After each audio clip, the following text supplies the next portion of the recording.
We're top of the league.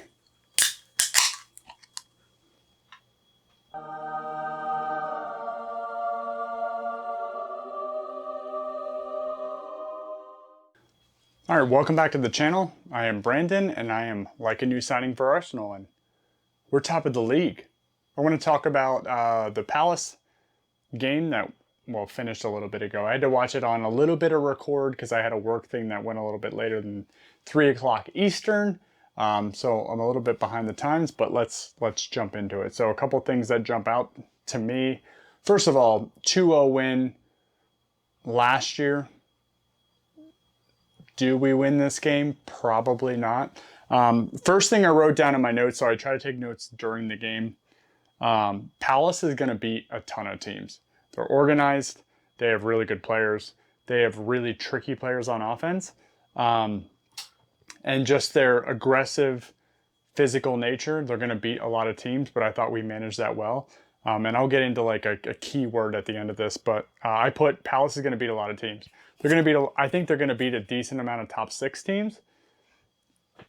We did a decent job, but really the scoreline should have been probably 3-1 Arsenal because Edouard should have scored that header that was right in front of goal.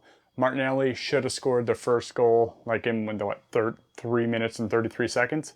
So, you know, a little bit of that, but I think it still was a win for Arsenal overall. 2-0 probably seemed fair in the balance of it, but Palace are good. They're organized. I love that we were singing the Vieira chant at the end of the game. I thought that was brilliant. So overall, I thought it was incredible. So really good start. I don't think we win this game last year, and I'll get into a couple reasons why. Once again, remember, I'm not a tactician. This is just things that I notice. I did play soccer at a collegiate level, so I at least know what I'm talking about, but these are things I notice from a human side, we'll say. Nope, my phone just went on lock there.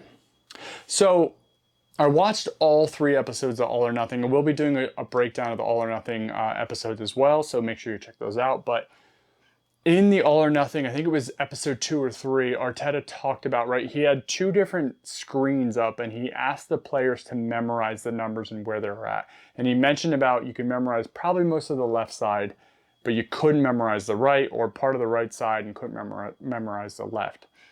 So there was multiple times in this game where we played very quick one-touch passing that I don't even think the players looked because they knew where the numbers were supposed to be, right? So if you go 12 months on from the All or Nothing, that's where we are right now, that memorization of where the numbers should be, where the position should be, where there should be an Arsenal person, when you're getting high pressed like Palace was trying to do to us, you know, they're already passing to the number that should be there. So if your memorization every day is, you know, ritualistic repetition that I'm going to pass to this space because my numbered person should be there, I saw that a ton this season. I think that's a big change to last year.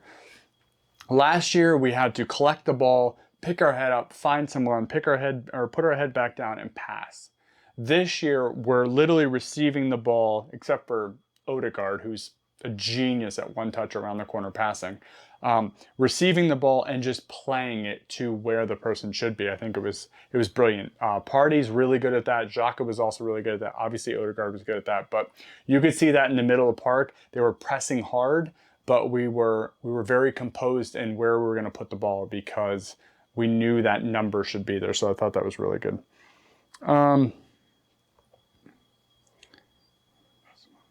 Yeah, so that equated to like passing the ball while the pressure, because remember, they don't have Gallagher this year, but they still have a really good team. They still decently press. Their front line's still tricky.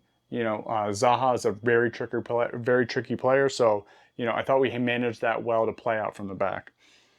The one thing with this playing style, we are going to have, right, so almost the let's say the last quarter of the first half and all the second half, beginning of the second half was play it long, play it to the corners, play over top of our fullbacks, and then run onto them. So they were playing to Ayew, they were playing to Zaha over the top. Anderson was playing the long ball.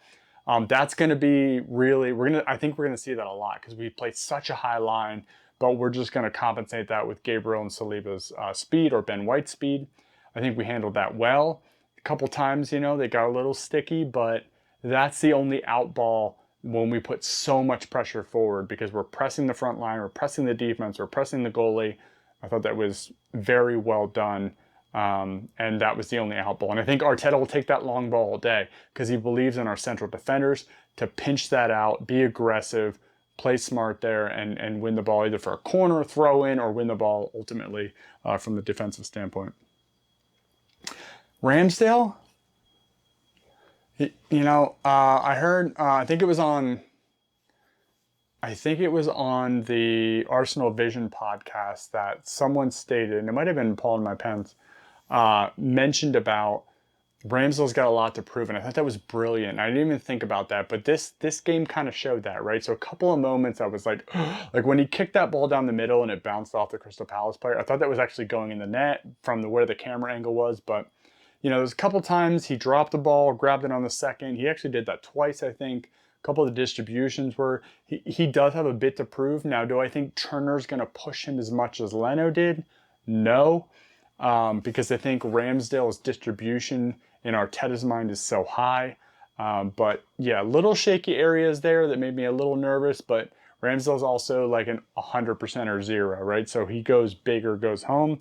So I think that kind of fits the mantra. So if you look at this game versus probably the beginning of last year, or even the Crystal Palace games last year, the difference, Saliba.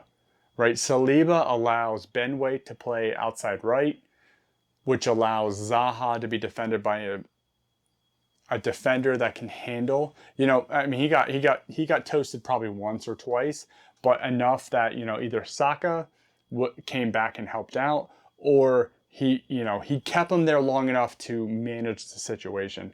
Where if it was Cedric got absolutely toasted by Zaha last year multiple times, one-on-one, had no support, didn't hold him up long enough to get support, where Ben White's just a better defender. So I thought, you know, Saliba was pretty much incredible as he's been through all of preseason.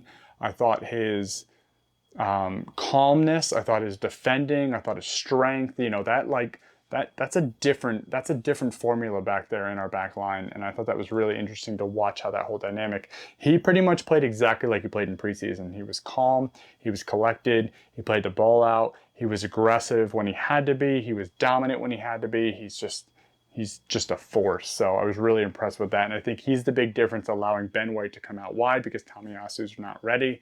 Instead of putting someone like Cedric in, and I'm not going to bash on Cedric, I think he does have qualities in the team sometimes, but from a physical standpoint, Zaha is a physical winger. He wants that one-on-one challenge. He wants to body you up, and he wants to take you on with quick feet.